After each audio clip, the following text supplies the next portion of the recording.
లడ్డు మీద ఒకసారి మాట్లాడండి. రోజు ప్రతి వచ్చి మాట్లాడతా అని చెప్పి ప్రతి దానికి సమాధానం చెప్తారు. సో ఇంతవరకు ఎక్కడ సో దీని మీద ఇక్కడ ఫ్రాంక్గా చెప్పాలంటే ఇక్కడ ప్రకాష్ రాజు కొంచెం డౌన్ చేయరా, జగన్మోహన్ రెడ్డి వీళ్ళెవరు కాదండి. సో మొన్న కళ్యాణ్ బాబు గారు మాట్లాడిన దాంట్లో కూడా ఇవాళ సనాతన ధర్మం దానిలో గాడ్ అనేది ఒక భాగం. ఇది ఈ సనాతన ధర్మానికి అవమానం కలిగించే వాళ్ళ గురించే మాట్లాడారు తప్ప నిజంగా చెప్పాలంటే మన దేశంలో ఏ ముస్లిము ఏ క్రిస్టియన్ను వాళ్ళు అసలు ఎప్పుడు టచ్ చేయరు ఎవరిని. అలాగే మనం కూడా వాళ్ళు టచ్ చేయం. ఎవరో ఎక్కడన్నా ఒకటే సంఘటనల వల్ల ఇదవుతుంది తప్ప యూజువల్గా ఒక మతాన్ని ఇంకో మతం ఇప్పుడు గౌరవించుకొని బతుకుతున్నాం. అది ఈ పాటికి భారతదేశం ఏంటి ఎప్పుడు లాంగ్ బ్యాకే ఒక 500-600 ఏళ్ళ క్రితం కూడా చచ్చిపోయేవాడు. సో అందరూ కలిసి జీవించడం అనేది మా అందరికీ, అటు క్రిస్టియన్స్ అయినా హిందూస్ అయినా ముస్లిమ్స్ అయినా సిఖ్స్ అయినా కలిసి బతకడం అనేది మనకు మన పెద్దవాళ్ళు మనకి ఇచ్చినట్టుంది. అదే కళ్యాణ్ బాబు చెప్పింది సనాతన ధర్మం. అది ప్రతి వాళ్ళలోనూ ఇంకి ఉంటుంది. సో దాన్ని ఎవరైనా అవమానం చేసినా ఇంకోటి చేసినా కొంచెం బాధ అనిపిస్తుంది.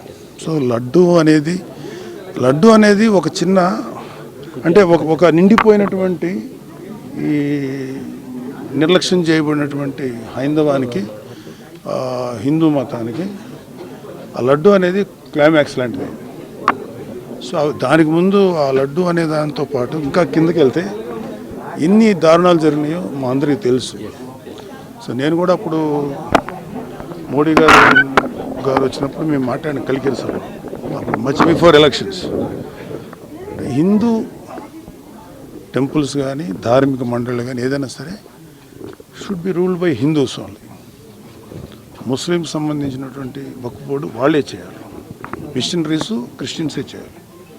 కానీ మనకేంటంటే బికాజ్ ఆఫ్ గవర్నమెంట్ ఎవరైతే అధికారులు ఉన్నారో వాళ్ళు చేసేటువంటి నిర్ణయాల వల్ల కోట్లాది మంది హిందువులు అఫెండ్ అవుతున్నారు. అదే కళ్యాణ్ బాబు గారి బాధ. సో దాని మీద ఆయన వెలుగొచ్చారు. ఇక్కడ ప్రకాష్ రాజా జగన్మోహన్ రెడ్డి కాదు, it's a question of pseudo secularist. హిందువుల్లోనే ఉన్నటువంటి సూడో సెక్యులర్ మీద మేము అంటే కళ్యాణ్ బాబు గారు మాట్లాడారు. రియల్ సెక్యులర్ ఎవరంటే పవన్ కళ్యాణ్ గారు. లేకపోతే ఆయన అన్ని మతాలతోటి సఖ్యంగా సయోధ్యగా ఉంటారు. మదర్సాస్కి సపోర్ట్ ఇచ్చారు. వైజాగ్ క్రిస్టియన్ మిషనరీకి సంబంధించినటువంటి ల్యాండ్ విషయంలో పోరాడారు. హిందూ ధర్మాన్ని గురించి పోరాడారు. సో ఆయన ఎవడైనా ఇలాంటి వాళ్ళు ఎవరన్నా ఈ కైండ్ ఆఫ్ పీపుల్ చేస్తే వీ డోంట్ కేర్. అది కాదు మాకు కావాల్సింది ద రిలీజన్ అండ్ ధర్మం ప్రొటెక్ట్ కావాలండి, అంతే. అంతకంటే జనరల్ ఎలక్షన్స్ మా ఎలక్షన్స్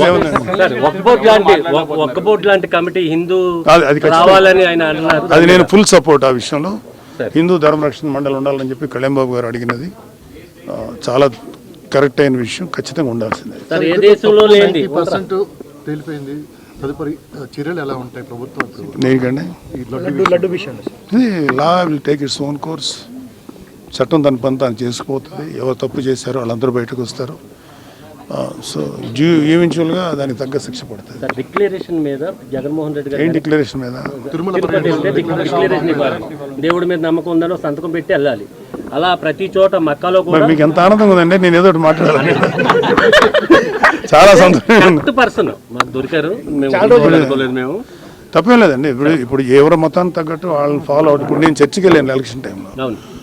నాకు అక్కడ జీసస్ క్రైస్ట్ని ప్రార్థించినప్పుడు నేను కూడా ప్రార్థించాను కదా. అలాగే నేను మసీద్కి వెళ్ళాను ఎలక్షన్స్. వాళ్ళతో పాటు పెట్టుకున్నాం, వాళ్ళని ఫాలో అయ్యాం. పెట్టుకోమని వాళ్ళు ఒకరు ఉంటారు, వాట్ ఎవర్ వాళ్ళ ఆచారం ప్రకారం నేను ఫాలో అయ్యాను. So there is no wrong. Declaration సంతకం పెట్టడం అనేది చేసేసి ఉంటే గొడవ ఉండదు కదా. దేవుడితో చెలగాట వాడుతున్నారు చంద్రబాబు నాయుడు గారు, పవన్ కళ్యాణ్ గారు మాట్లాడుతున్నారు.